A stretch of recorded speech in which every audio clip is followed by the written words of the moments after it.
اللهم إني أسألك علما نافعا.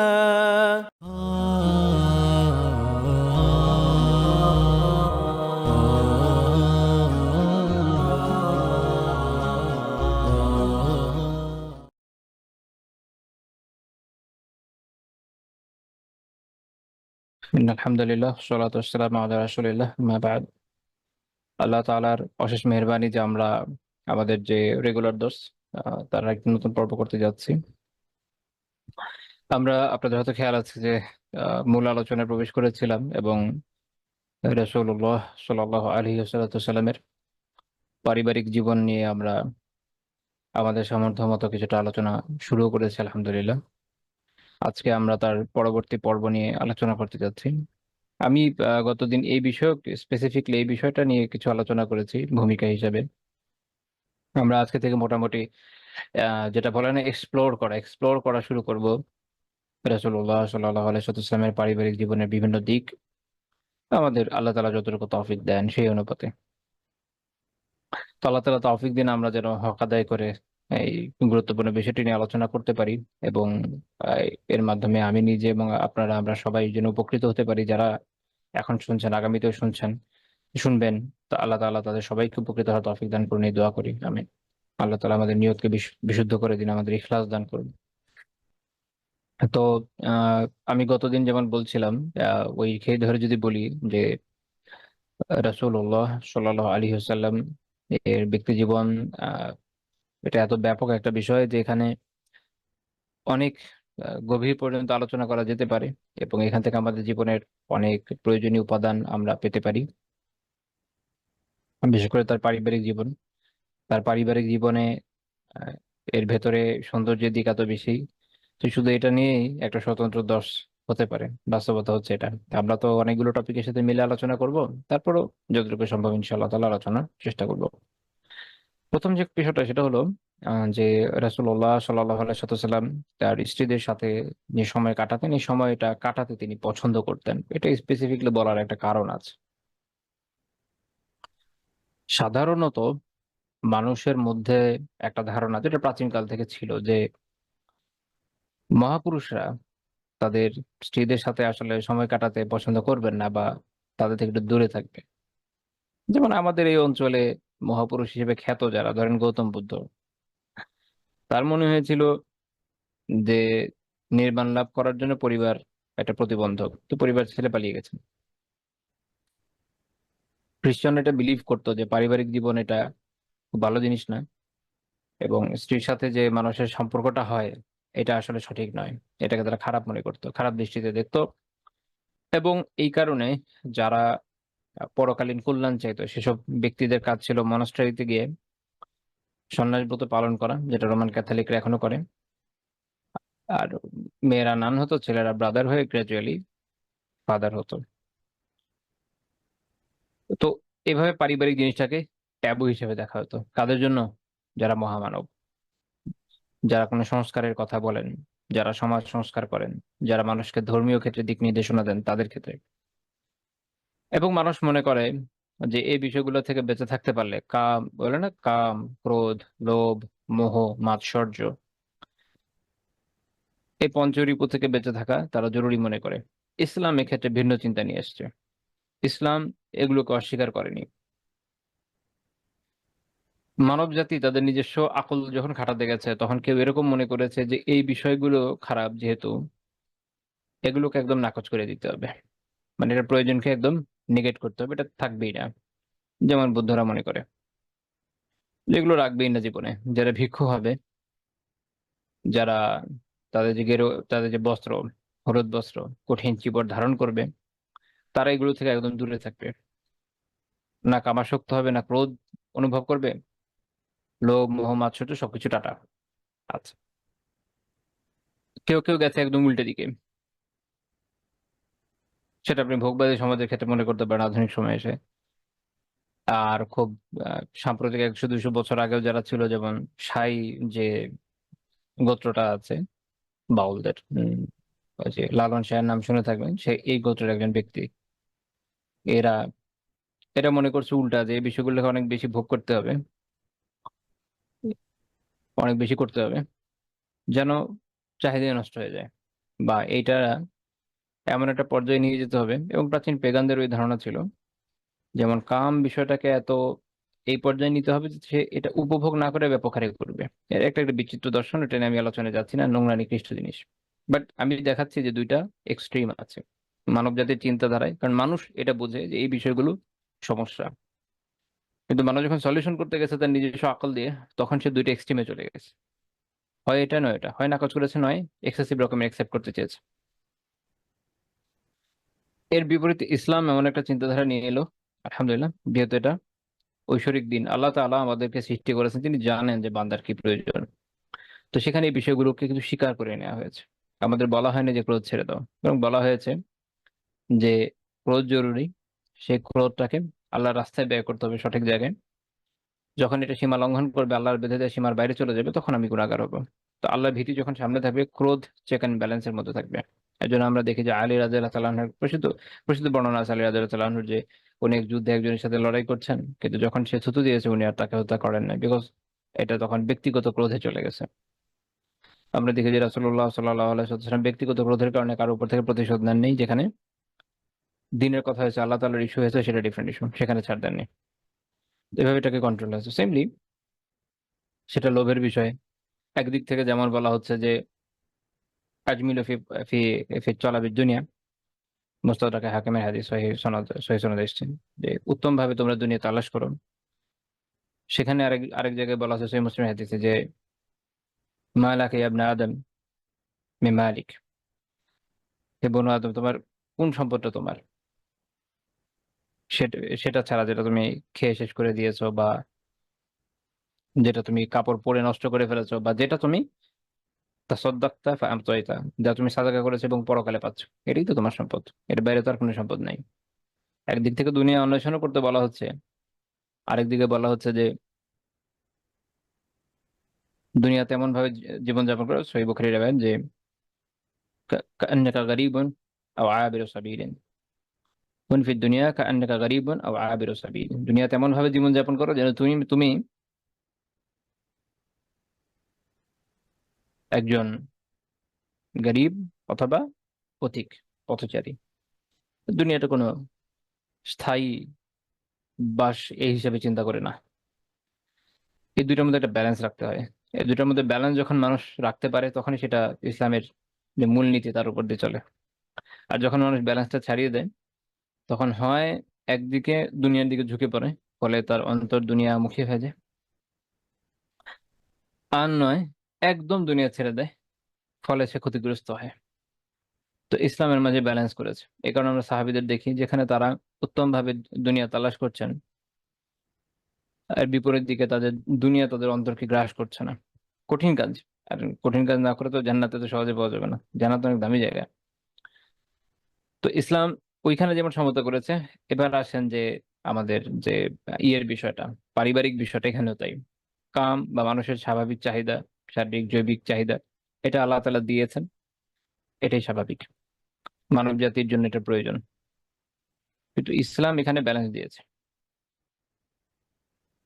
মানুষ মানুষ কামাসক্ত হয়ে যাবে, বা একটা আম, একটা যেটা কি বলে, একটা সেক্সুয়াল বিস্ট এ পরিণত হবে, এটা ইসলাম স্বীকার করেনি। মানুষের শারীরিক সম্পর্ককে তারা আর্টের পর্যায়ে নিয়ে যাবে, বা এটাকে একটা ভয়ানক পর্যায়ে নিয়ে যাবে, যেটা রোমানরা নিয়েছিল, গ্রিকরা নিয়েছিল, প্রাচীন অন্যান্য পেগান সভ্যতাগুলো নিয়েছিল, বা এখনকার সময় পশ্চিমরা নিচ্ছে, এটাকে ইসলাম স্বীকার করেনি। বিপরীত ক্রমে একদম পারিবারিক সম্পর্ককে ছেড়ে দেওয়া হবে, সেটাও ইসলাম স্বীকার করেনি। ইসলাম যেটা দিয়েছে সেটা হচ্ছে যে সুন্নাহ রাসূলুল্লাহ সাল্লাল্লাহু আলাইহি ওয়াসাল্লাম আমাদের জন্য নিয়ে এসেছেন, সেটা হচ্ছে এই, যে এখানে এই চাহিদাকে মেনে নেওয়া হয়েছে, পরিবার গঠনের স্বাধীনতা স্বীকৃতি যেমন দেওয়া হয়েছে, পরিবারকে পরিবারের হক দেওয়া হয়েছে, স্ত্রীর হক, স্বামীর হক আছে। সেই হক শারীরিক থেকে শুরু করে আহ নাফাকা বা খরপোশ থেকে এবং অন্যান্য হক, এগুলোকে আদায় করা হবে।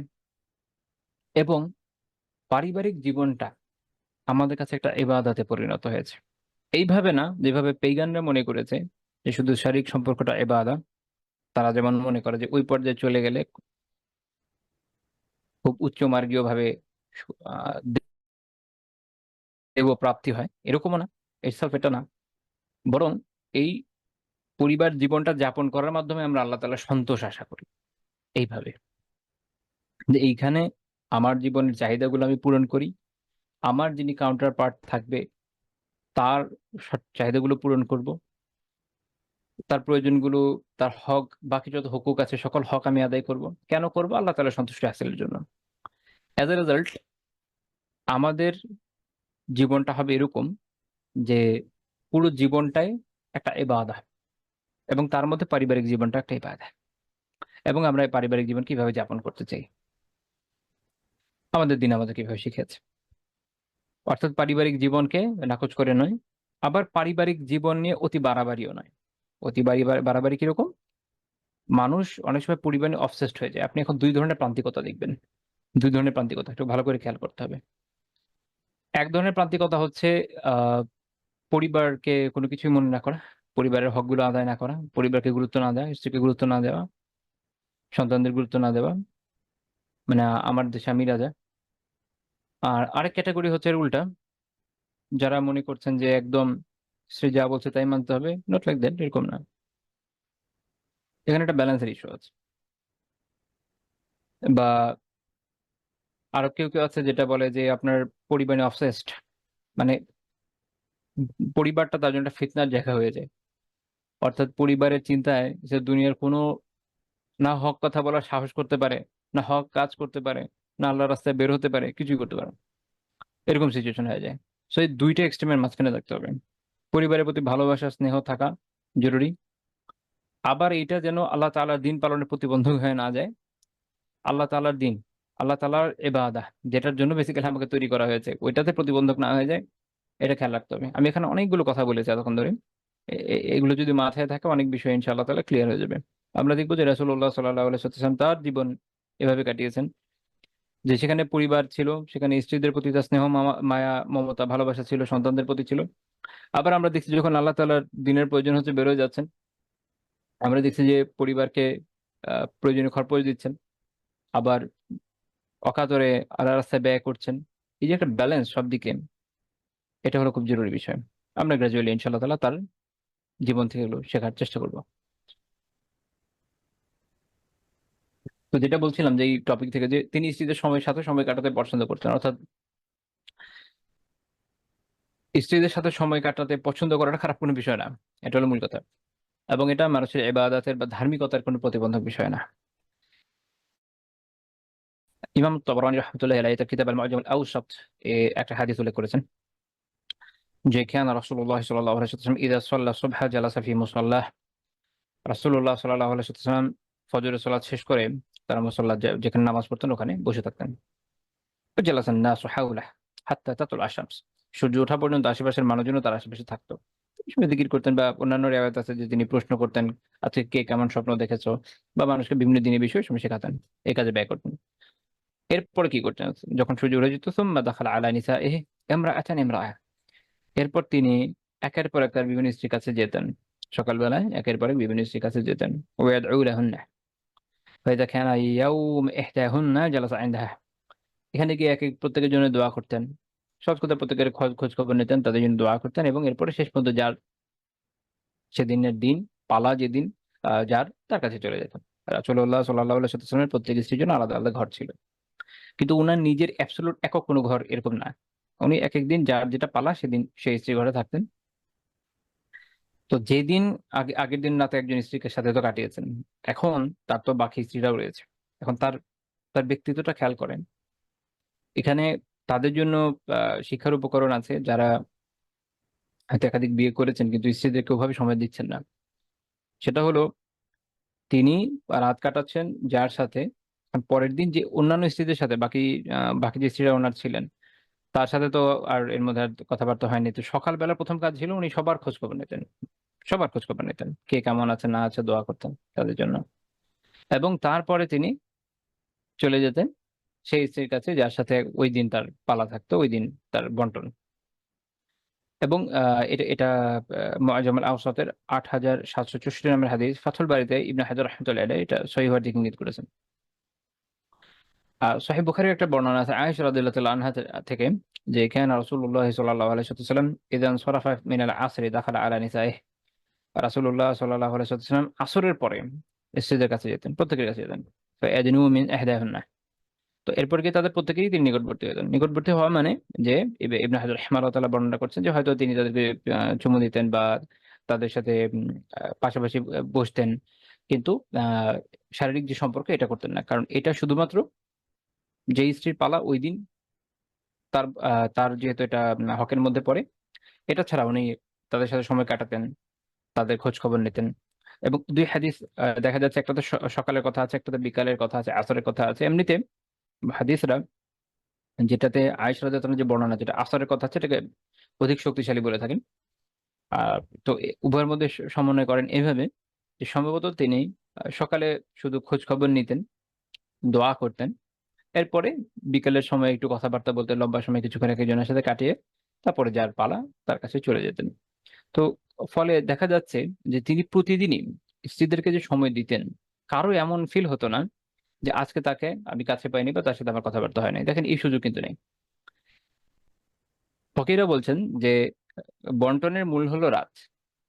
তো রাতটাও তিনি যার হক তাকে দিতেন, কিন্তু বাকি যে সময়গুলা দিনের বেলা, তখন তো আর কেউ বাধা দিচ্ছে না যে আপনি কি খোঁজ খবর নেন, তো তিনি খোঁজ খবর নিতেন। আমরা এটা নিয়ে কিছু ফিকহি মাসাইল আছে, আমরা দেখবো ইনশাল্লাহ সামনে। তো তিনি খোঁজ খবর নিতেন, কে কেমন আছে, প্রত্যেকের জন্য দোয়া করতেন। এই একটা খুব চমৎকার বিষয় আমরা বিভিন্ন জায়গায় দেখি আল্লাহ রাসূলের জীবন থেকে, যে তিনি পরিবারের জন্য শুধু নয়, যে কারোর জন্য খুব দোয়া করতেন, বিশেষ করে পরিবারের জন্য অনেক বেশি। আমরা বিভিন্ন বর্ণনায় দেখবো। এটা আমার আপনার শেখার উপকরণ, যে আমরা আসলে আমাদের পরিবারের জন্য কতটুকু দোয়া করি। মানে নিজেকে প্রশ্ন করা দরকার, আমাদের ভাইয়েরা যারা আছেন তারা নিজেদের প্রশ্ন করে দেখবেন যে আপনার স্ত্রীর জন্য আপনি আসলে কিভাবে দোয়া করেন বা দোয়া করেন কিনা। একটা হলো খোঁজ খবর নেওয়া, যে কি অবস্থা, কিছু লাগবে কিনা। অনেকের তো এই অবস্থা যে বউ না ধরলে তাকে জানানোর উপায় থাকে না যে কি কি প্রয়োজন, নিজে থেকে জিজ্ঞেস করতে চায় না। কিন্তু আমরা আল্লাহ রাসূলের জীবনে ভিন্ন দেখি, তিনি স্ত্রীদের খোঁজ খবর নিতেন, অনেক খোঁজ খবর নিতেন। আমরা আরো বর্ণনা দেখবো, সকালে নিচ্ছেন, বিকালে নিচ্ছেন, কারণ সারাদিন বিজি থাকবেন। তো এই দুইটা তো ফ্রি টাইম, এই দুই সময় তিনি তাদের খোঁজ খবর নিতেন। আর আমাদের অবস্থা হচ্ছে যে আমাদের ফ্রি টাইম গুলোতে আমরা হয়তো স্ত্রীদেরকে ভাবে খোঁজ খবর নিতে ব্যর্থ হচ্ছি, এই কারণে অনেকের পারিবারিক সমস্যা।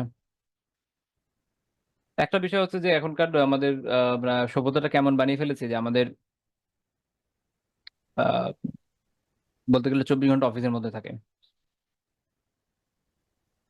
অনেকের এমন হয়েছে অফিস বাসায় চলে আসে, রাইট? কারণ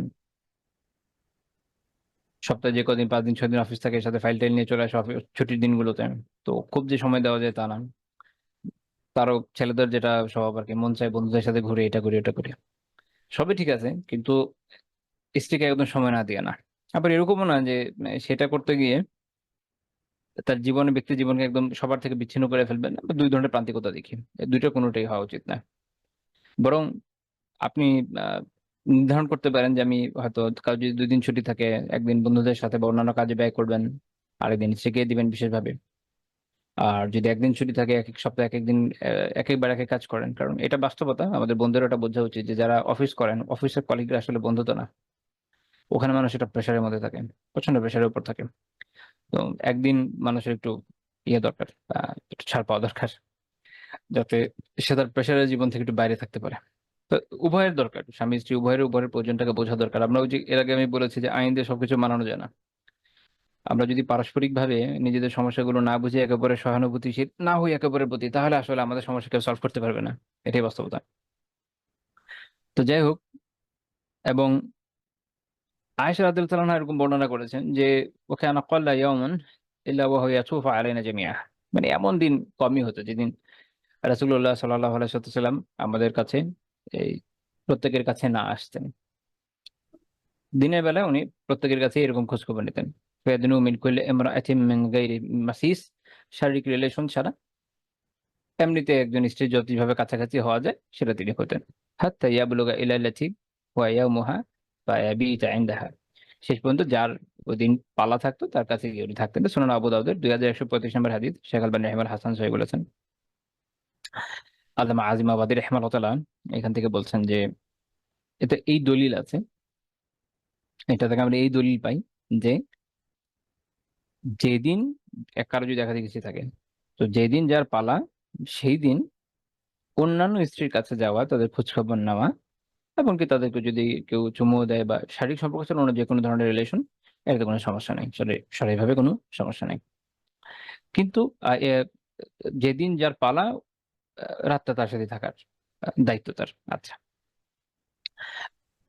এবং এই পালাগুলো তিনি বন্টন করতেন কিভাবে? এই বন্টনটা হতো অত্যন্ত চমৎকার নিয়মে, অর্থাৎ একের পর এক একের পর এক কিভাবে আসতো। আনাস রাদিয়াল্লাহু তাআলা আনহু থেকে বর্ণিত একটা হাদিস আছে সহিহ মুসলিমে, যেখানে আলী নবী সাল্লাল্লাহু আলাইহি ওয়াসাল্লাম রাসূলুল্লাহ সাল্লাল্লাহু আলাইহি ওয়াসাল্লামের তিনজন স্ত্রী ছিলেন। ফাকানা ইযা কাসামা বাইনাহুন্না লা ইয়ানতাহি ইলা ইমরাআহ আল উলা ইল্লা ফি তিসআ। প্রথম জনের থেকে নিয়ে ৯ জনের পালা শেষ হওয়ার আগে প্রথম জন আর আসতো না। এভাবে গ্র্যাজুয়ালি ৯ জন পর্যন্ত ঘুরে আবার প্রথম জন আসতো।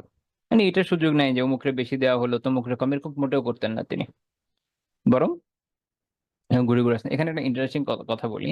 ইমাম মুহাল্লাব রাহিমাহুল্লাহ সহ অনেক ইমামের মত আছে এরকম যে এই যে বন্টনটা, মানে রাসূলুল্লাহ সাল্লাল্লাহু আলাইহি ওয়াসাল্লামকে আল্লাহ তাআলা এই দায় থেকে মুক্তি দিয়েছিলেন যে তাকে এক্সাক্ট এইভাবে বন্টন করতে হবে। মানে ৮-১০ জন মানুষের জন্য জরুরি যে সে তার ৪ জন স্ত্রীর সাথে পারফেক্টলি টাইম বন্টন করবে, কিন্তু আল্লাহ রাসূলকে আল্লাহ তাআলা এই ইখতিয়ার দিয়েছিলেন যেটা তার জন্য আবশ্যক নয়। এর কারণ হচ্ছে তার দায়িত্ব ছিল অত্যন্ত বেশি। আমরা বুঝি, তাই না? আমাদের ছোটখাটো অফিস-টফিস বা ছোটখাটো কাজ করে আসলে উম পার্স মানে বাস্তব বাস্তব কথা বলি যে নিজেদের ব্যক্তি জীবনে, পারিবারিক জীবনকে দেওয়ার মতো টাইম পাওয়া অনেক সময় কঠিন হয়ে যায়। সত্য কথা। তো আ ব্যা তাও তো আমার বউ তো একজন। সেখানে রাসূলুল্লাহ সাল্লাল্লাহু আলাইহি ওয়াসাল্লামকে আল্লাহ তাআলা আ এত বিপুল পরিমাণ দায়িত্ব তাকে দিয়েছিলেন এই দুনিয়াতে। সেখানে আসলে বন্টন করার চাট্টিখানি বিষয় না, খুব সহজ কথাও না। এজন্য আল্লাহ তাআলা তার কাছে তার প্রতি এটা ইহসান করেছেন। কিন্তু তিনি এটা সবসময় রক্ষা করে গেছেন, এই সিরিয়ালটা, বন্টনটা। তিনি কখনোই কোন ধরনের নাইনসাফির মধ্যে যেতে চাননি। অবশ্য আল্লাহ তাআলা যদি কোন বিষয়ে ছাপ দেন ওখানে আর নাইনসাফির কথা আসেও না। কিন্তু যেটা সুন্দর, যেটা আহসান, যেটা সর্বোত্তম, তিনি সবসময় সেটাই করতেন। এটা তার চারিত্রিক বৈশিষ্ট্য ছিল। তা উনার কষ্ট হলেও উনি এই আহসান কাজটাই করতেন। এবং আ আ আইস আ আয়েশা রাদিয়াল্লাহু তাআলা ও আনাস রাদিয়াল্লাহু তাআলা এটা বর্ণনা করতে গিয়ে এটাও বলছেন যে, "ফাকুন্না ইয়াজতামি'না কুল্লা লাইলাতিন ফি বাইতি আল্লাতি ইয়াতিহা।"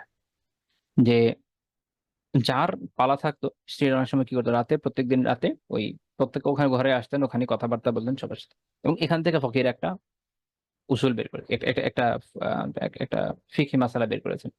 ইমাম নাওয়াবী রাহিমাহুল্লাহ তাআলা তার শরাতে বর্ণনা করছেন এটা নিয়ে যে, এটা থেকে এটা বুঝা গেল যে মুস্তাহাব হলো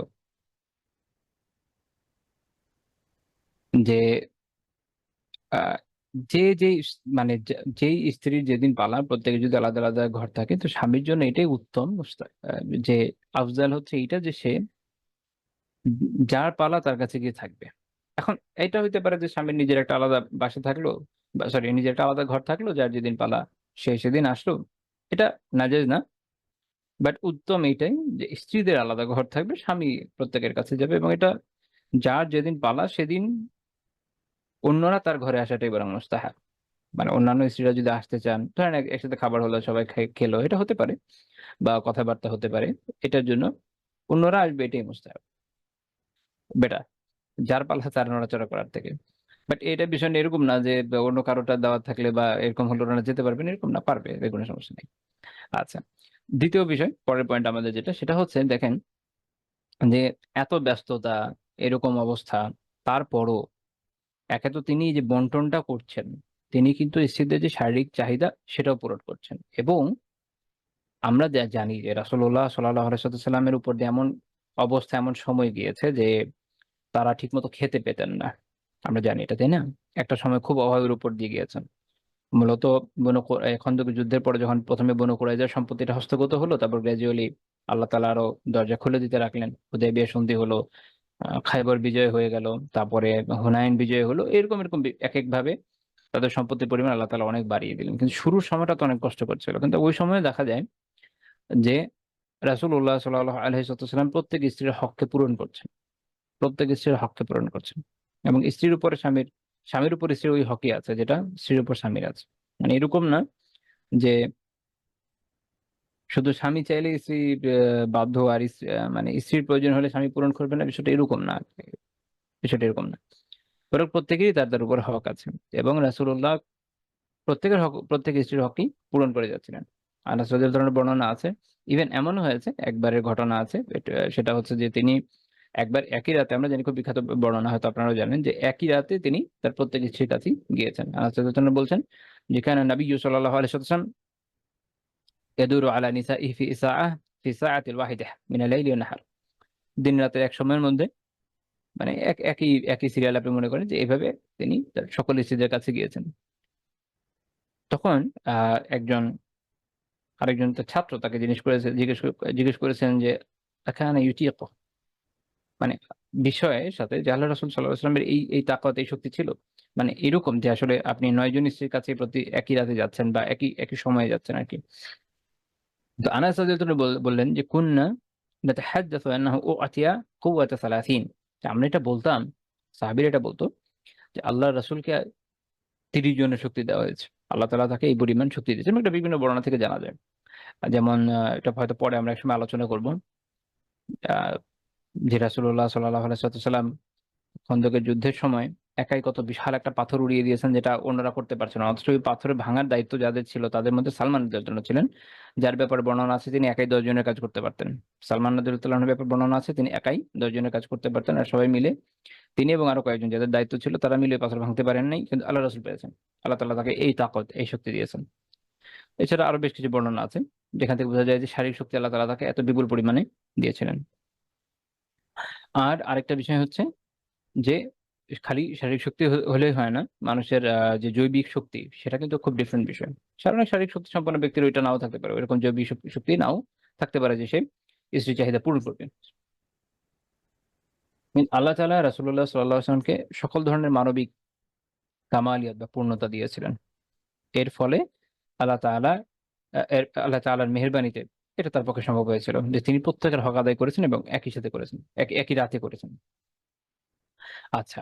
তো এই হাদিস থেকে বেশ কিছু ফায়দাও জানা যায়, যে এক হচ্ছে যে একাধিক বিয়ের একটা ফজিলতও দেখা যাচ্ছে, যে তিনি যে একাধিক বিয়ে করেছেন এখানে কি ফজিলত আছে। এটা নিয়ে অনেক সময় যারা ইসলামের প্রতি একটু বিদ্বেষ রাখে বিভিন্ন প্রশ্ন করতে চায়, প্রশ্ন কিছু নাই।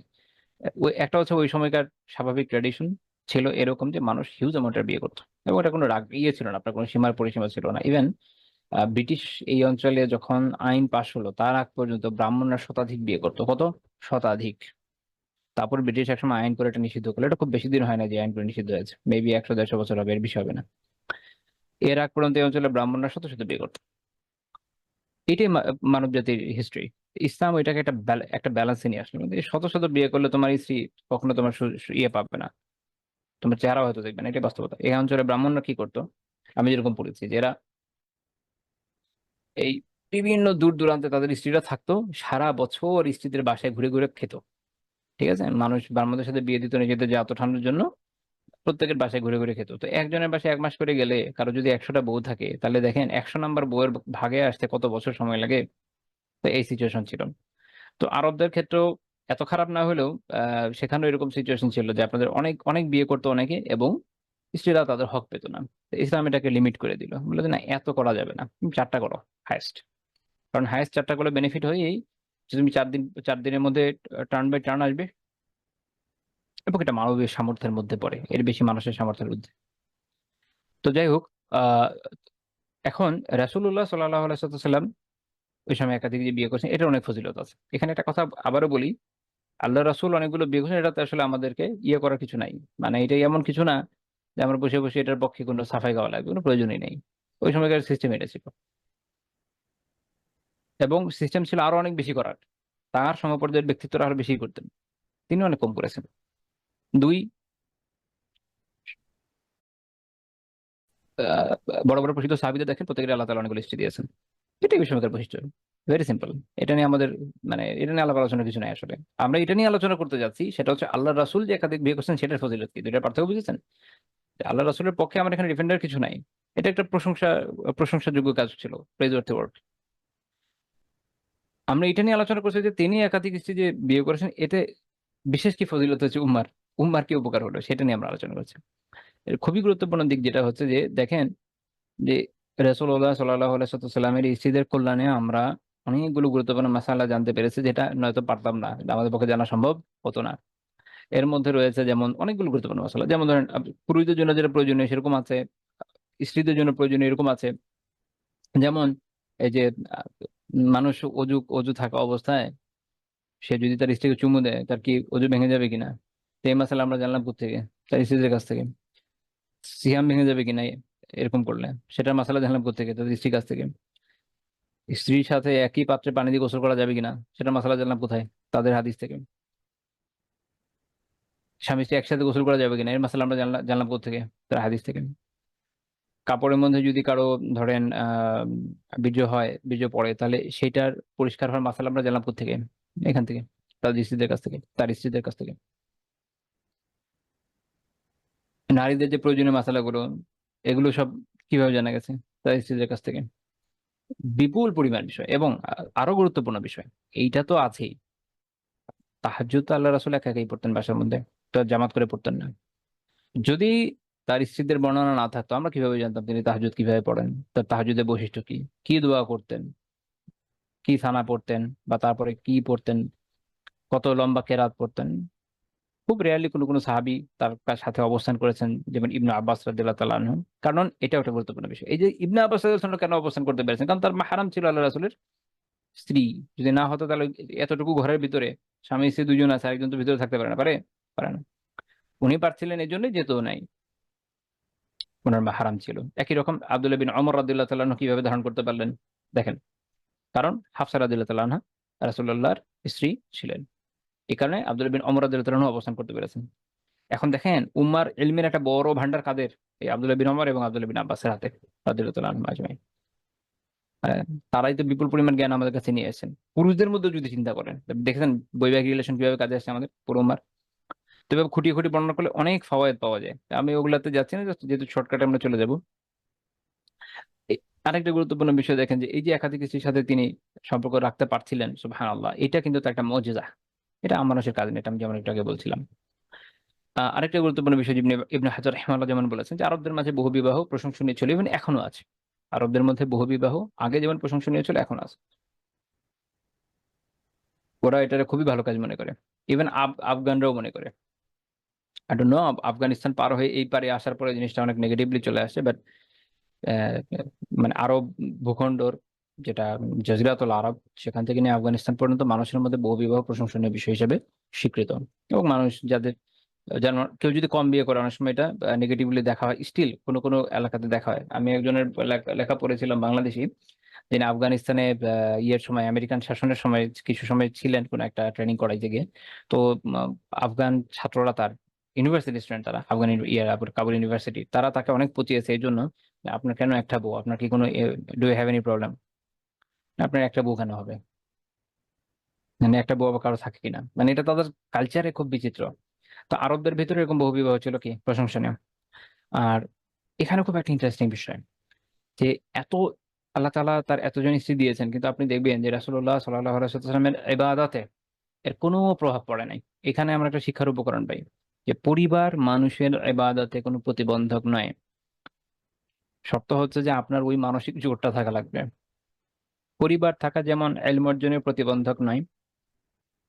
যেমন শেখ সালেহ ফাউজান হাফিজাহুল্লাহকে জিজ্ঞেস করা হয়েছিল যে এটা কি আসলে ইলম অর্জনের প্রতিবন্ধক, তো উনি বলছেন যে আমি তো বিয়ে করার পর ইলম অর্জন করেছি, আমার তো কোনো সমস্যা নেই। কিন্তু এটা সবার জন্য হয়তো হবে না, কারণ অনেক মানুষ আছে পেরে ওঠে না। বিভিন্ন ইস্যু থাকে মানুষের জীবনে, কিন্তু ইটসেলফ বিষয়টা এরকম না যে কেউ বিয়ে করলে ইলম অর্জন বন্ধ হয়ে যাবে, এমন না। একই রকম ভাবে বিয়ে করলে আপনার ইবাদতে প্রভাব পড়ে যাবে, এরকমও না। যদি দেখা যায় যে বিয়ের পরে আপনার ইবাদত কমে গেছে, আপনি আপনি তাহাজ্জুদ পড়তে পারছেন না, আগে পড়তে পারতেন, বা অন্যান্য ইবাদত কমে গেছে, তাহলে এটা আপনার আত্মশুদ্ধির জরুরত আছে। নিজেকে নিয়ে চিন্তা করতে হবে যে আমার সাথে হলো কি, মানে কেন আমি পিছিয়ে যাচ্ছি, আমার তো এগিয়ে যাওয়া উচিত না। আচ্ছা, উপরে যে ঘটনা বলছিলাম যেখানে কিছু ফিকহি মাসাইল আছে। যেমন ইবনে কুদামা রাহিমাহুল্লাহ তাআলা মুগনিতে আলোচনা করেছেন এটা নিয়ে। সেটা হচ্ছে যে এই একটা পয়েন্ট যে আমরা এই হাদিসগুলো থেকে দেখি যে রাসূলুল্লাহ সাল্লাল্লাহু আলাইহি ওয়াসাল্লাম যেদিন অন্য স্ত্রীদের পালা, যার অন্য স্ত্রীর পালা থাকে সেদিন সেই স্ত্রী ব্যতীত অন্যান্য স্ত্রীদেরও খোঁজ খবর নিতে যাচ্ছেন দিনের বেলায়। এই যে যাওয়াটা, এইটা জায়েজ, এটা জায়েজ। শর্ত হচ্ছে লিল হাজা, প্রয়োজনের জন্য, একটা প্রয়োজনও থাকা দরকার। এর মধ্যে কি হতে পারে? মিন দাফ'ইন নাফাকা, আপনি হয়তো তার খোঁজ খোঁজ কি বলে খরচ দিবেন, টাকা পয়সা, যেমন আজকে বাজার করে দিয়ে আসতে গেলেন, ও অন্যান্য প্রয়োজন আছে এগুলো মেটাবেন। বাট তাকে দেখতে যাওয়া কিংবা তার কোনো প্রয়োজন আছে, এটা খুব গুরুত্বপূর্ণ। যে আন আমরিন ইহতাজু ইলা মারিফাতি আও জিয়ারাতিহা, আহ এরকম বেশ কিছু বিষয় ইবনে কুদামা রাহিমাহুল্লাহ উল্লেখ করেছেন। এর মধ্যে একটা একটা বিষয় যে প্রয়োজনটা, যে তার কোনো প্রয়োজন আছে কিনা, যে আজকে তোমার কিছু লাগবে কিনা, খোঁজ খবর নেওয়া। আমি এটাই বলছিলাম যে আমরা যাদের একজন বউ আছে, আমি অনেকের ক্ষেত্রে এরকম শুনি, যেমন খোঁজ খবর নেওয়ার মধ্যে অনেক আলসেমি থাকে। কি অবস্থা তোমার, তোমার কিছু প্রয়োজন আছে কিনা, তাকে বলতে হয় যে "এই আজকে এটা এটা লাগবে"। ভাই, আপনার একটা ডিউটি আছে, সুন্নাহ আমাদের এটা শেখাচ্ছে যে আমরা জিজ্ঞেস করব আজকে কিছু দরকার আছে কিনা বাসায়। কিন্তু দেখা যাচ্ছে যে আমাদের মধ্যে এই প্রবণতাটা অনেক দুর্বল। আচ্ছা, আরেকটা হচ্ছে যে রাতে যদি যাওয়া হয়, অর্থাৎ দেখা গেল কারো দুজন স্ত্রী বা তিনজন স্ত্রী আছে, তার যার যেদিন পালা, তাকে সে আহ, তার পালা ছাড়া অন্যদের ঘরে এমনিতে এরকম রাতে যেতে পারে কিনা। এখানে গুরুত্বপূর্ণ বিষয় যেটা মাসআলা, সেটা হচ্ছে যে যদি জরুরত থাকে, জরুরত মানে কি, আমরা তো মনে করি খালি প্রয়োজন, প্রয়োজন না, জরুরত একটা সরলি পরিভাষা। এটা দিয়ে অত্যন্ত গুরুত্বপূর্ণ মানে অত্যন্ত ব্যাপক প্রয়োজন যেটা, এটাকে বোঝায়। এর মধ্যে হতে পারে কেউ অসুস্থ হয়ে গেছে, বা মানে একদম মরো অবস্থা বা খুব ক্রিটিক্যাল অবস্থা, এরকম কিছু জিনিস যদি প্রয়োজন পড়ে, যখনই তাকে হেল্প করতে যেতে হবে তাহলে যাওয়া যাবে, এটা সমস্যা নেই। নর্মালি এই সময়টা যার বন্টনে সে পাবে, এটা হলো ফিকহে মাসালা। আর আরেকটা ওই যে যেমন বললাম, যে ধরেন একজনের বাসায় দাওয়াত দিয়েছে, যে আচ্ছা আজকে সে খাওয়াবে, এখন যার পালা আছে তাকে সহ নিয়ে গিয়ে খাবে, ওটা ওটা বিষয় না। রাতে আলাদাভাবে যাওয়া, আমি আশা করি বুঝতে পারছেন।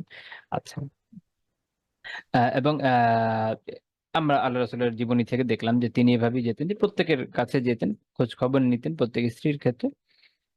আচ্ছা, এরপরের পয়েন্ট হচ্ছে যে যেটা আমি একটু আগে বলছিলাম, যে স্ত্রীর সাথে অন্তরঙ্গ হওয়া, তার সাথে কথাবার্তা ইত্যাদি তো তিনি বলতেন, কিন্তু এটা কিন্তু তার ইবাদতে বাধা হতো না।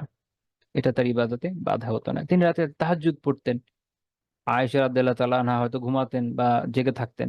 তিনি বর্ণনা করছেন, সহিহ বুখারী বর্ণনা, যে রাসূলুল্লাহ সাল্লাল্লাহু আলাইহি ওয়াসাল্লাম কানা ইযা সাল্লা, যখন তিনি এই রাতে তাহাজ্জুদ পড়তেন, ফা ইন কুনতু মুস্তাইকিযা হাদ্দাসানি, যদি আমি সজাগ থাকতাম আমার সাথে কথা বলতেন। এখন দেখেন, আমরা তো এরকম মনে করি কখনো কখনো যে ইবাদতের মাঝখানে বউ যদি কিছু কোনো কথা বলতে চায় বা কোনো কথাবার্তা বলে, আমাদের অনেক সময় এত বিরক্তি আসে যে এই ইবাদত করছে, এই সময় এসে ডিস্টার্ব করছো। কিন্তু রাসূলুল্লাহ সাল্লাল্লাহু আলাইহি ওয়াসাল্লাম আমাদের জন্য কি আহ, দৃষ্টান্ত স্থাপন করে গেলেন। তিনি এটাই দেখাচ্ছেন যে দেখান, তিনি সলাত আদায় করছেন। আমরা তার সলাতের ব্যাপারে জানি, তিনি লম্বা সময় নিয়ে সলাত আদায় করতেন, কাঁদতেন, মানে সলাতের সময় তিনি দুনিয়া থেকে হারিয়ে যেতেন। সেই ব্যক্তি যখন হয়তো সলাৎ শেষ বা দুই রাকাতের বিরতি আছে, দেখছেন যে তার স্ত্রী সজাগ আছে, তার সাথে কথাবার্তা বলছেন, কি অবস্থা না অবস্থা।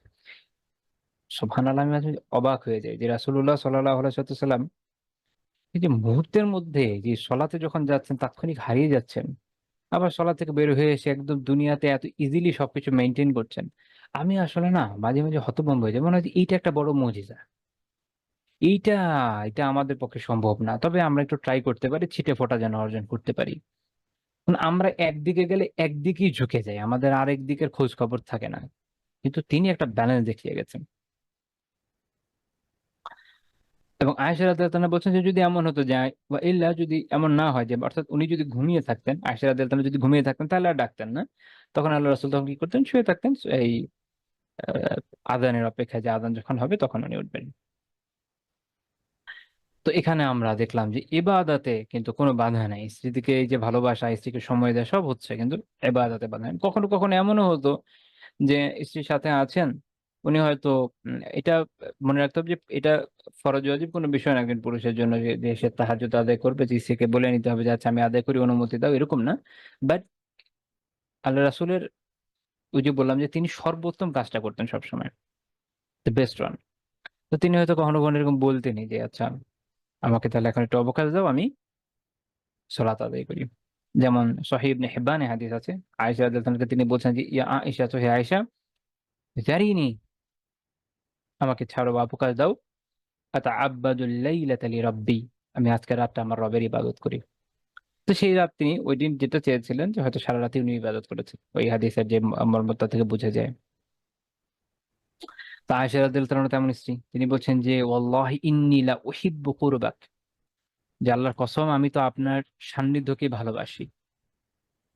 ওয়া উহিব্বু মা ইয়াসুররুক, আমি এটাও ভালোবাসি যে যা আপনাকে পছন্দ করে, আপনার যেটা পছন্দ, আপনাকে যা খুশি করে সেটাও আমি ভালোবাসি।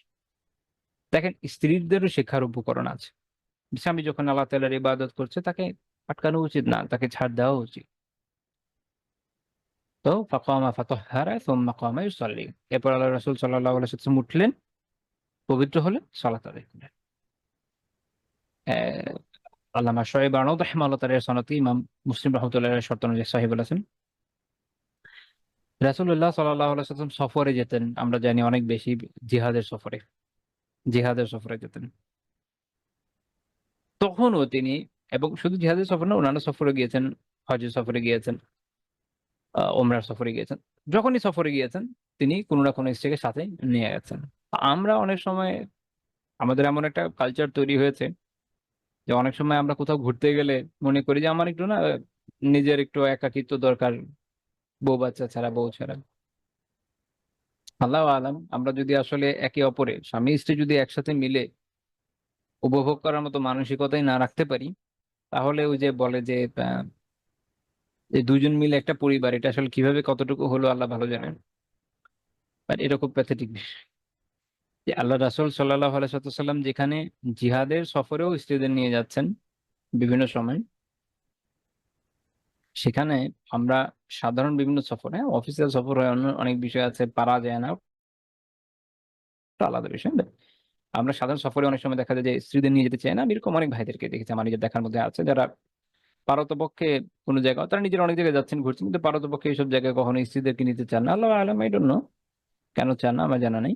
কিন্তু আমরা আল্লাহ রাসূলের জীবনে ভিন্ন আদর্শ দেখি, তিনি নিয়ে যেতেন। কখনো ২ জনও নিয়ে গেছেন। লটারিতে ২ জনের নাম উঠেছে, উনি লটারি করতেন। যেহেতু একাধিক স্ত্রী, তো একজন ধরে তো উঠানোর সুযোগ নেই। আর সফর এমন একটা বিষয়, লাইক আপনি ধরেন কারো ৪ টা বউ আছে, ৪ জন বউ আছে। তো সে আজকে সফরে গেছে, মনে করলাম ১ নম্বর নিবো, ২য় বার গেলে ২, ৩য় বার গেলে ৩। এখন এভাবে তো আসলে হয় না। কারণ আপনি ২য়, ৩য় সফরে হয়তো যাবেনই না জীবনে।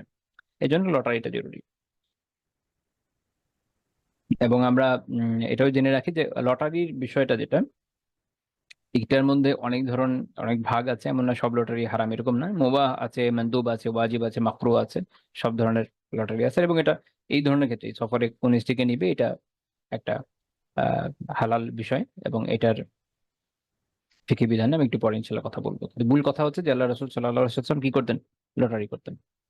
এবং আহ, একবার এমন হলো যে লটারিতে ২ জনের নাম আসলো, আয়েশা এবং হাফসা রাদিয়াল্লাহু তাআলা আনহা। আয়েশা রাদিয়াল্লাহু তাআলা বলছেন যে আন্না নাবিয়্যা সাল্লাল্লাহু আলাইহি ওয়াসাল্লাম কানা ইযা খারাজা আকরা বাইনা নিসাইহি, রাসূলুল্লাহ সাল্লাল্লাহু আলাইহি ওয়াসাল্লাম যখন সফরে যেতেন স্ত্রীদের মধ্যে লটারি করতেন। সহিহ বুখারীর বর্ণনা। একবার কি হলো, আয়েশা এবং হাফসা রাদিয়াল্লাহু তাআলা ২ জনের নাম আসলো, ওই বর্ণনাতে আসছে। তো সেই বর্ণনা দিয়ে আয়েশা রাদিয়াল্লাহু তাআলা বলছেন যে কানা নাবিয়্যু সাল্লাল্লাহু আলাইহি ওয়াসাল্লাম ইযা কানা বিল-লাইলি সারা মা'a আয়েশাতা ইয়াতাহাদ্দাসু। গুরুত্বপূর্ণ কথা। এই সফরে যে যাচ্ছেন, এটা তো খুব আরামদায়ক সফর না আমাদের যুগের মতো। সাথে সাহাবীদের বিশাল, এটা আমরা একটা বাংলা শব্দ লাট বহর বলে, অনেক বড় বাহিনী, সেটা নিয়ে তিনি যাচ্ছেন। সেখানে যখন রাতের বেলা যেহেতু একটু ফ্রি টাইম ছিল, আশেপাশে নীরবতা থাকতো, ক্যাম্পের আশেপাশেও নীরব এবং নিরাপদও। এটা একটা গুরুত্বপূর্ণ বিষয়, স্ত্রীকে নিয়ে খালি গেলেই হবে না। অনিরাপদ জায়গায় চলে গেলেন তো মুশকিল। এজন্য খোঁজ খবর নিয়ে যেতে পারে আমাদের দেশের যে অবস্থা। যদি নিরাপদ হয় তখন ঠিক আছে। আচ্ছা। তো তো রাতে তিনি আয়েশা রাদিয়াল্লাহু আনহার সাথে হাঁট ঘুরতেন, বাইরে আশেপাশে ঘুরতেন এবং তার সাথে কথাবার্তা বলতেন। তো দেখেন যে এত ব্যস্ততার ভিতরেও এই যে স্ত্রীর জন্য সময় বের করা, সফরে নিয়ে যাওয়া, সফরে গিয়ে আবার এমন না যাচ্ছে সফরে গিয়েছে সে তার মতো থাকুক আমি আমার মতো থাকি, এরকম না, এরকম না, বরং তার সাথে কি করছেন, তার সাথে হাঁটছেন, তার সাথে কথাবার্তা বলছেন। এটা খুবই গুরুত্বপূর্ণ একটা শিক্ষা আমাদের জন্য। এবং এখানেও আরেকটা বিষয় মনে হতে পারে যে নিয়েছেন দুজন স্ত্রী একসাথে গেছেন, এখন দুইজনের মধ্যে একজনের সাথে কথা বলছেন। এখানে গুরুত্বপূর্ণ বিষয় হচ্ছে যেটা সফরে, সফরের বিষয়টা কোনো কোনো আলিম বলছেন এটা ভিন্ন বিষয় হবে।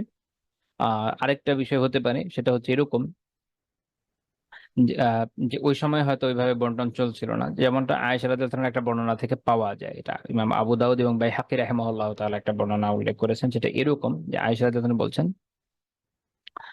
যে আহ ওই সময়কার বর্ণনা অনেকটা ওনার এরকম যে ওই সময় ইয়েটা হয় নাই, বন্টনটা হয় না, এরকম কেউ কেউ এই ব্যাখ্যাটাও করেছেন। মোদ্দা কথা হচ্ছে যে সফরের বিধানটা একটু ভিন্ন, যেটা বাড়ির থেকে আলাদা হয়। তো আমি তখন যেটা বলেছিলাম যে যদি একাধিক স্ত্রী থাকে তখন কারোর জন্য এটা জায়েজ নয় যে সে কোন একজনকে অধিকবার নিয়ে যাবে তার সাথে কোনো সফরে, বা স্পেসিফিকলি একজনকে নেবে, এটা তার জন্য জায়েজ নয়। বরং এটাই জরুরি, বরং আলিমরা বলেছেন যেটা ওয়াজিব, যে এদের মধ্যে কাকে নেওয়া হবে সেটা লটারি করা হবে। এই হাদিস থেকে ওনারা এই দলিল বের করেছেন। তো এটা আমাদের শিক্ষণীয় একটা উপকরণ। এমনকি খুব ইন্টারেস্টিং বিষয় যে রাসূলুল্লাহ সাল্লাল্লাহু আলাইহি ওয়াসাল্লাম যেদিন নতুন বিয়ে করেছেন অন্য একজনকে, অন্য একজন স্ত্রীকে, সেদিনও কিন্তু অন্যান্য স্ত্রীদের খোঁজ খবর নেওয়া তিনি বাদ দিচ্ছেন না। সেদিনও তিনি অন্যান্য স্ত্রীদের খোঁজ খবর নিচ্ছেন। সেই বুখারী বর্ণনা আনাস রাদিয়াল্লাহু আনহু থেকে, যে যেদিন তিনি তিনি যায়নাব বিনত জাহাশ রাদিয়াল্লাহু তাআলা আনহাকে বিয়ে করলেন, সবার খাওয়া দাওয়া হলো, এরপরে তিনি আহ একজনকে ডেকে আনতে বললেন, আনাস রাদিয়াল্লাহু আনহু, সবাই এলো, এসে খেলো, খেয়ে খেয়ে চলে গেল। তারপরে আল্লাহ রাসূল সাল্লাল্লাহু আলাইহি ওয়াসাল্লাম বের হলেন এবং আয়েশা রাদিয়াল্লাহু তাআলা আনহার ঘরে গেলেন এবং তাকে বললেন, আসসালামু আলাইকুম আহলাল বাইতি ওয়া রাহমাতুল্লাহ। এবার হে আহলুল বাইত, যেহেতু আহলুল বাইত মানে পরিবারের লোকজন, তোমার প্রতি আহ আল্লাহ তাআলার শান্তি এবং রহমত বর্ষণ করুন। এবং তিনিও জবাব বললেন, ওয়া আলাইকুম আসসালাম ওয়া রাহমাতুল্লাহ। আয়েশা রাদিয়াল্লাহু আনহা জিজ্ঞেস করলেন, কাইফা ওয়াজাদতা আহলাক বারাকাল্লাহু লাক। খুব গুরুত্বপূর্ণ কথা। আয়েশা রাদিয়াল্লাহু আনহা বলছেন যে আপনি আপনার নতুন স্ত্রীকে কেমন পেলেন, আল্লাহ তাআলা আপনাকে বরকত দান করুন। এইটা সহিহ মুসলিমের বর্ণনায় এইভাবে আসছে যে আহ, ওখানে, আচ্ছা আগেরটা আমি একটু বলে শেষ করি কারণ দুইটার মধ্যে কথা একই, আলাদা আলাদা শব্দে এসছে। তো সহিহ বুখারীর বর্ণনাতে এরকম আছে যে এরপরে তিনি প্রত্যেক স্ত্রী ঘরে গেলেন এবং প্রত্যেকে এভাবেই সালাম দিলেন এবং প্রত্যেকে ওইভাবেই তাকে জবাব দিলেন, যেভাবে আয়েশা রাদিয়াল্লাহু তাআলা আনহা দিয়েছেন। আর সহিহ মুসলিমের বর্ণনা হচ্ছে এরকম, যেখানে এই কথাটা আছে যে তারা জিজ্ঞেস করলেন যে কাইফা ওয়াজাদতা আহলাক, ইয়া রাসূলুল্লাহ আপনি আপনার নতুন স্ত্রীকে কেমন পেলেন? আল্লাহ রাসূল বলেন, বেখায়ের, তাকে আমি কল্যাণকর পেয়েছি, ভালো পেয়েছি। তো দেখেন এখানে তার স্ত্রীরাও কিরকম একটা উত্তম আদর্শ স্থাপন করলেন যে আপনি নতুন বিয়ে করেছেন, কেমন হয়েছে, তিনি কেমন, এবং দোয়াও কিন্তু করছেন, বারাকাল্লাহু লাক, আল্লাহ তাআলা আপনাকে বারাকা দান করুন। মানে আমাদের সময়ে আল্লাহ আলাম এটা ভাবা যায় কিনা, আমাদের সময়ে তো কেউ যদি অন্য একটা বিয়ে করে তার আগের স্ত্রী তো অভিশাপ দিতে ছাড়বে কিনা আল্লাহ আলাম। তো এটা করো, এটা হওয়া উচিত না। বরং কেউ যদি করে তো তো অবশ্যই কল্যাণ চাওয়া উচিত। আমাদের প্রত্যেকের প্রতি কল্যাণকামী হওয়া দরকার। তো এই হাদিস থেকে ইমাম নাওয়াবী রাহিমাহুল্লাহ তাআলা বলছেন যে এখান থেকে এটা বোঝা গেল যে কেউ যদি তার বাড়িতে আসে এটা তার জন্য মুস্তাহাব যে সে তার পরিবার পরিজনকে সালাম দেবে। এবং উনি বলছেন যে হাযা মিম্মা ইয়াতাকাব্বারু আনহু কাসীরুম মিনাল জাহিলিনা ওয়া মুতারাফফিঈনা ওয়া মিনহা, এটা অনুপস্থিত কাদের মধ্যে উনি বর্ণনা দিতে গিয়ে বলছেন যে যাদের মধ্যে খুব তাকাব্বুর, অহংকার আছে এবং যারা জাহেল, যে ধরনের লোকরা এখনকার আছে, এটা বাসায় গিয়ে পরিবারকে সালাম দেয় না। সালাম দেওয়া এটা একটা খুব গুরুত্বপূর্ণ সুন্নাহ। সালাম দিয়ে আমরা একজনের প্রতি শান্তির জন্য দোয়া করি। আমার সালামের বড় একটা হকদার তো আমার পরিবারের লোকজন, আমি বাসায় আসছি সালাম দিব। আমরা জানি যে বিদায় নেওয়ার সময় সালাম সুন্নাহ, তো সেই হিসাবে বাসা থেকে বের হওয়ার সময়ও সালাম দিব। আমার পরিবারকে 2 বেলা যেতে আসতে সালাম যদি আমি না দিই, তাহলে আর কাকে সালাম দিব? এবং অনেকের পারিবারিক সমস্যা আমার কাছে মনে হয় যে সালামের অভাব। এবং আমরা অনেক সময় পরামর্শ দিই অনেক সময় যে অবশ্যই একে অপরকে সালাম দিন, দেখবেন অনেক সমস্যার সমাধান হয়ে যাচ্ছে, কারণ একে অপরের প্রতি রহমতের দোয়া করছেন, শান্তির দোয়া করছেন, এটা খুব গুরুত্বপূর্ণ বিষয়। আম, আমার পরিচিত এরকম হয়েছিল একটা ফ্যামিলিতে, সমস্যা ছিল অনেক। তা আমি বললাম যে আপনাদের যখন দেখা হয় বাসায় যান সালাম দেন, তো না, তারপরে এটা প্র্যাকটিস করেন, দেখেন ইনশাআল্লাহ তাআলা অনেক সমস্যা কমবে। আলহামদুলিল্লাহ অনেক সমস্যা কমে গেছে। একে অপরের প্রতি কল্যাণকামিতা না থাকলে কিভাবে হবে? কারণ এটার মধ্যে একটা কল্যাণকামিতার বিষয় আছে। আর আল্লাহ তাআলার বিধানের কাছে আত্মসমর্পণ করা এবং সুন্নাহ অনুযায়ী জীবনযাপন করার তো একটা আলাদা বরকত আছে, তাই না? এবং এখান থেকে এটাও বোঝা গেল যেটা একটা মুস্তাহাব কাজ, যে আহ পরিবারের খোঁজ খবর নেওয়া, এটাও মুস্তাহাব কাজ। যে পরিবারের খোঁজ খবর নিতে হবে, যে তারা কেমন আছে না আছে, তাদের কি অবস্থা, তাদের কোনো হাজত প্রয়োজন আছে কিনা। এবং এখানে একটা খুব ইন্টারেস্টিং বিষয় দেখেন, যে আল্লাহ রাসূল যখন ঘরে গেলেন, স্ত্রীরা প্রত্যেকে জিজ্ঞেস করলেন, কারেন্ট সিচুয়েশন নিয়ে জিজ্ঞেস করেছেন, কিন্তু মূল কথা এইটাই যে আপনার অবস্থা আসলে কিরকম, এটা হলো মূল, কেমন আছে। তো এই জন্য এটা মুস্তাহাব যে স্বামী যখন বাসায় আসবে, আহ, দরজার সামনে বলা দরকার নাই, যখন মোটামুটি একটু মানে জিজ্ঞেস করা, হ্যাঁ ভালো আছেন, খোঁজ খবর নেওয়া দরকার। যখন বাসায় আসছেন, ফ্রেশ হচ্ছেন, আমাদের এখনকার যেহেতু একটু সিস্টেমটা ডিফারেন্ট, তো যখন আসছে ফ্রেশ হচ্ছে, তারপরে হ্যাঁ সব ঠিক আছে, ওকে, এই যে একটা খোঁজ খবর নেওয়া, স্ত্রীর স্বামীর সমব্যথী হওয়া, সহমর্মী হওয়া, এটা খুব জরুরি। তো এটা হলো পারিবারিক অনেক সমস্যা এমনি কমে যায়, তাই না? মানে আমাদের অনেক বোনদের হয়তো এরকম স্বভাব থেকে থাকবে যে স্বামী ঘরে ঢুকছে, বাসার হাজারটা প্রবলেম নিয়ে হাজির হয়ে যাচ্ছেন। মানুষ আসলে বাইরে থেকে যখন কাজ টাজ করে আসে, জব থেকে আসে, মন মন মেজাজ মাথা এমনি গরম থাকে।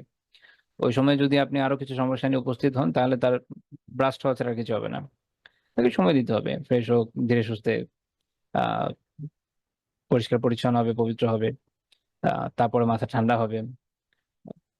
এক একজন এক এক জিনিস পছন্দ করে, কারো যদি শরবত পছন্দ হয়, চা পছন্দ হয়, যে যেটা প্রেফার করে তাকে সেটা এগিয়ে দিন।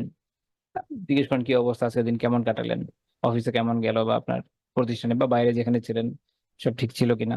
ওকে ওকে, এভাবে তার সহমর্মী হন, সমব্যথী হন, তাহলে পরস্পরের যে ভালোবাসা এটাও বাড়বে, এবং পরস্পরের প্রতি যে আকর্ষণ এটাও বাড়বে। হাউতা স্বভাব অভিযোগ যেগুলো মানুষের মধ্যে আছে, এগুলো কমে যাবে ইনশাআল্লাহ তাআলা। এটা জরুরি, সমব্যথী হওয়া, একে অপরের কল্যাণ কামনা করা, এটা খুবই জরুরি।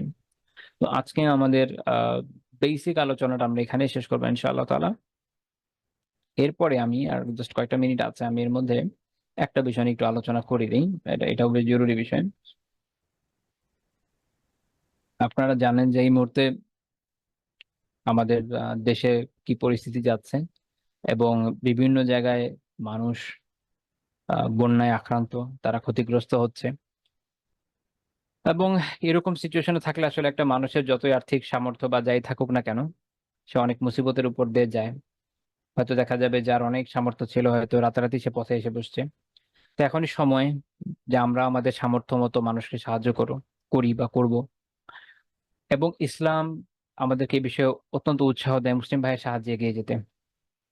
সহিহ মুসলিমের হাদিসে আছে যে মান কানা ফি হাজাতি আখিহি কানা আল্লাহু ফি হাজাতি, যে ব্যক্তি তার ভাইয়ের প্রয়োজন পূরণে সচেষ্ট হয়, আল্লাহ তাআলা তার প্রয়োজন পূরণ করে দেন। এটা অত্যন্ত গুরুত্বপূর্ণ কথা, এবং আমার খুব পছন্দের হাদিস, যে আপনি আরেকজনের, আপনার ভাইয়ের প্রয়োজন পূরণ করে দিবেন, আল্লাহ তাআলা আপনার প্রয়োজন পূরণ করে দিবে। এখন আমি হয়তো একজনের খুব অল্প প্রয়োজনই পূরণ করলাম, কিন্তু আমার একটা বড় প্রয়োজন দেখা যাবে আল্লাহ তাআলা পূরণ করে দিয়েছেন। এবং যারা আল্লাহর বান্দাদের জন্য সহায়ক হয়, সাহায্য করে, খেয়াল করলে দেখবেন যে আল্লাহ তাআলা তাদের অফুরন্ত নিয়ামত দেয়, অনেক সহায়তা করেন। এমন ব্যক্তিদেরকে আল্লাহ তাআলা মানে অসাধারণ রকমের সহায়তা করে। এটা আপনি আপনার ব্যক্তি জীবন থেকে দেখবেন, যে আপনি যত মানুষকে সহায়তা করবেন, আল্লাহ আপনাকে তত সহায়তা করবেন। মানে হাদিসে পরে এটাও আছে যে ওয়ামান ফারাজা আন মুসলিম কুরবাতান ফারাজা আল্লাহু আনহু বিহা কুরবাতান মিন কুরাবি ইয়াউমিল কিয়ামাহ। কোনো মানুষ যদি কোনো মুসলিম থেকে তার একটা কষ্টকে দূর করে দেয়, তো আল্লাহ তাআলা তার কিয়ামতের দিন তার যে কষ্টগুলো আছে এগুলোকে দূর করে দিবেন। খুবই গুরুত্বপূর্ণ কথা। তাহলে আমি যদি এই যে একটা মানুষের কষ্ট, এখন বিভিন্ন মানুষ যে কষ্ট আছে সেগুলোকে দূর করতে সক্ষম হই বা এতে কিছুটা অবদান রাখতে পারি, তাহলে কিন্তু আমাদের পক্ষে আল্লাহ তাআলার মেহেরবানিতে পরকালের অশেষ কল্যাণ হাসিল করা সম্ভব। এবং এটা দুইভাবে হতে পারে। তিন ভাবে বা কয়েকভাবেও বলতে পারি, আসলে ভাব বলা মুশকিল। এক, এই মুহূর্তে আমাদের জন্য অত্যন্ত জরুরি হচ্ছে দোয়া করা, কারণ আমাদের সবার আগে আল্লাহ তাআলার কাছে সাহায্য চাইতে হবে যে আল্লাহ, আমাদের ভাই বোনেরা কষ্টে আছে, আল্লাহ আপনি এটা দূর করে দেন, আমাদের এই মুসিবত দূর করে দেন। খুবই জরুরি দোয়া করা, অন্তর থেকে দোয়া করা দরকার, খালি আলগা আলগা দোয়া নয়। দুই নম্বর হলো আহ আমাদের পক্ষে যদি সম্ভব হয় তা আমরা বিভিন্ন জায়গাতে ভলান্টিয়ার হিসেবে কাজ আমাদের করা উচিত, যাদের পক্ষে সম্ভব। কিন্তু এখানে খেয়াল রাখতে হবে, এখানে বোঝা হওয়া যাবে না। মানে আপনাকে দিয়ে কাজ হচ্ছে না, আপনার ধরেন পানি ভীতি আছে, আপনার উচ্চতা ভীতি আছে, আরো বিভিন্ন সমস্যা আছে, আপনি ফিট না, আপনি কি মানুষকে ঝামেলায় ফেলবেন? এরকম ক্ষেত্রে যাওয়ার প্রয়োজন নাই। But if you are fit এবং আপনার এই যোগ্যতা আছে, সাঁতার পারেন, আরো যা যা দরকার, দেন গো অন, মানুষকে সাহায্য করেন। মানুষকে সাহায্য করা অত্যন্ত জরুরি, একটা নেক আমল। তৃতীয় যে বিষয়, যারা আমরা এটা কোনোটাই পারছি না বা উপরে গুলোও পারছি, অবভিয়াসলি দোয়া তো করতেই হবে, কিন্তু আমরা অংশ নিতে পারছি না, আমাদের জন্য আরেকটা রাস্তা অবভিয়াসলি খোলা আছে যে আমরা বেশি বেশি সাদাকা করি। আলহামদুলিল্লাহ, অনেক প্রতিষ্ঠান আছে, অনেক ভালো ভালো প্রতিষ্ঠান আছে যারা এই সময় সাদাকা নিচ্ছে। যেখানে আমাদের কাছে নির্ভরযোগ্য মনে হয় আমাদের উচিত ওখানে সাদাকা করা। সুনান তিরমিজির হাদিস আছে, রাসূলুল্লাহ সাল্লাল্লাহু আলাইহি ওয়াসাল্লাম বলেছেন যে ইন্নাল্লাহা ইয়াকবালু সাদাকা ওয়া ইয়াখুযুহা বিয়ামিনিহি ফায়ুরাব্বিহা লিআহাদিকুম কামা ইউরাব্বি আহাদুকুম মুহরা। রাসূলুল্লাহ সাল্লাল্লাহু আলাইহি ওয়াসাল্লাম বলছেন যে বান্দা যখন আল্লাহ তাআলার সন্তুষ্টির জন্য সাদাকা করে, তখন আল্লাহ তাআলা এটা তার ডান হাতে গ্রহণ করেন এবং এটাকে আহ, পরিপালন করে বড় করেন, বাড়ান, যেভাবে কেউ একজন তার নিজের যে ঘোড়ার বাচ্চা এটাকে বড় করে। হাত্তা ইন্না লুকমা লিতাসিরু মিসলা উহুদ। সে- এমনকি এক পর্যায়ে এরকম হয় যে হয়তো এক লোকমা, একটা ছোট এক লোকমা জিনিস ছিল দান, যেটা উহুদ পর্বত পরিমাণ বড় হয়ে যায়। সুবহানাল্লাহ। তা আপনি যদি ইখলাসের সাথে সামান্য সাদাকা করেন, দেখেন কত বড় হতে পারে। এবং এটা আল্লাহ তাআলা কোরআনে বিভিন্ন আয়াতেও বলেছেন, সূরা তাওবা 194 আয়াতে বলেছেন ওয়া হুয়া ইয়াকবালু তাওবা আন ইবাদিহি ওয়া ইয়াখুযু সাদাকাত, যে আল্লাহ তাআলা বান্দার তওবা কবুল করেন এবং তাদের যে সাদাকাগুলো গ্রহণ করেন। সূরা বাকারাতে আল্লাহ তাআলা বলেছেন ইয়ামহাকাল্লাহু রিবা ওয়া ইউরবি সাদাকাত, যে আল্লাহ তাআলা রিবাকে মিটিয়ে দেন, অন্যদিকে সাদাকাকে বাড়ান, বাড়িয়ে দেন। তো যাই হোক, এই হাদিস হাসান সহিহ ইমাম তিরমিজি রাহিমাহুল্লাহর মতে। তাহলে আমরা কি পরিমাণ সুযোগ পেতে পারি যদি সামান্য দান করতে পারি? আমি আজকে আলোচনার সময় এটা বলেছিলাম, সহিহ মুসলিমের একটা হাদিস, যে মানুষের আসলে পরকালের পাথেয় কি বা এই দুনিয়ার পাথেয় কি। দুনিয়ার বিষয় হচ্ছে ইল্লা মা আকালতা ফাফনাইতা, সে যা খেয়েছে শেষ করে ফেলেছে, আউলা বিস্তাফা আবলাইতা, বা যেটা পড়েছে এটা জীর্ণ হয়ে গিয়েছে। আর আখিরাতের পার্থক্য পাথেয় এটাই, আউ তাসাদ্দাকতা ফা আমজাইতা, যে অথবা যেটা সে সাদাকা করেছে এটা তার পরকালে চলে গেছে, তার হিসাবের খাতায় চলে গেছে। এবং তার বেনিফিট কোথায়? মুসনাদ আহমদের হাদিসে আছে যে as-সাদাকা তুতফিউল খাতিআ কামা ইউতফিউল মাউন নার। সাদাকা গুনাহকে এইভাবে মিটিয়ে দেয় যেভাবে পানি আগুনকে নিভিয়ে দেয়। এটা ইমাম মুসলিম রাহিমাহুল্লাহ তাআলার শর্ত অনুযায়ী সাহিহ। তাহলে সাদাকার যে বেনিফিট এটা আমরা দেখলাম, এবং আরেকজন মুসলিম ভাইয়ের সাহায্যের বেনিফিটও আমরা দেখলাম। তো আমাদের কর্তব্য হলো যথাসম্ভব আমরা যেন এই কাজগুলোতে অংশ নিই, অবশ্যই আমাদের পক্ষ থেকে সাদাকা করি। এবং একটা কথা কি, সাদাকা এমন জরুরি না যে আমরা লাখ লাখ টাকা হওয়া দরকার। আবু মাসউদ আনসারী রাদিয়াল্লাহু তাআলার একটা বর্ণনা আছে, যখন আল্লাহ রাসূল সাল্লাল্লাহু আলাইহি ওয়াসাল্লাম সাদাকা নির্দেশ দিলেন, তখন এমন হলো যে যেসব সাহাবীরা অত্যন্ত গরিব ছিলেন, ওনারা কুলির কাজ করে সাদাকার টাকা জোগাড় করার চেষ্টা করেন। সুবহানাল্লাহ, ভাবেন কুলির কাজ করে সাদাকার টাকা জোগাড় করার চেষ্টা করা। আমরা তো সাদাকার জন্য কাজ করবো এটা চিন্তা করি না জীবনে, তাই না? তো তারা এইভাবে চিন্তা করেছেন সাহাবীরা। তো কেউ দেখা গেছে আধা সা সাদাকা করতে পেরেছেন, কেউ একটু বেশি করতে পেরেছেন, মানে অনেক অল্প, কুলির কাজ করে কতটুকু কামানো যায়, কিন্তু ওনারা ওইটা করার চেষ্টা করেছেন। নিজেদের যতটুকু কামাই করেছেন, নিজেদের খাওয়া পড়া খরচের বাইরেও সাদাকা করেছেন, মানে অর্ধেক হয়তো দিয়ে দিয়েছেন। বড় বড় যারা ধনী সাহাবী তাদের দানের কথা তো আমরা জানি। আমরা জানি যে আবু বকর রাদিয়াল্লাহু তাআলা তার অর্ধেক সম্পদ, তার পুরো সম্পত্তি সাদাকা করে দিয়েছেন। ওমর রাদিয়াল্লাহু তাআলা অর্ধেক সম্পদ সাদাকা করে দিয়েছেন। এরকম বিপুল পরিমাণ সাদাকার গল্প আমরা জানি। আবার যেই সব সাহাবীদের অর্থ সম্পদ এত ছিল না, তাদের সাদাকার গল্প আমাদের জানা উচিত, শেখা উচিত। ফলে আমরা দেখি যে সকল ধরনের মানুষের সাদাকার ঘটনা কিন্তু সাহাবীদের জীবনে আছে। কাজে আমাদের কোনো ওজোর আপত্তির জায়গা নেই। আমাদের উচিত হলো আমাদের সামর্থ্য মতো এই প্রোগ্রাম ইয়েগুলোতে অংশ নেওয়া। আজকের আলোচনা এই পর্যন্ত থাকবে। সুবহানাকাল্লাহুম্মা বিহামদিকা লা ইলাহা ইল্লা আনতা আস্তাগফিরুকা ওয়া আতুবু ইলাইক।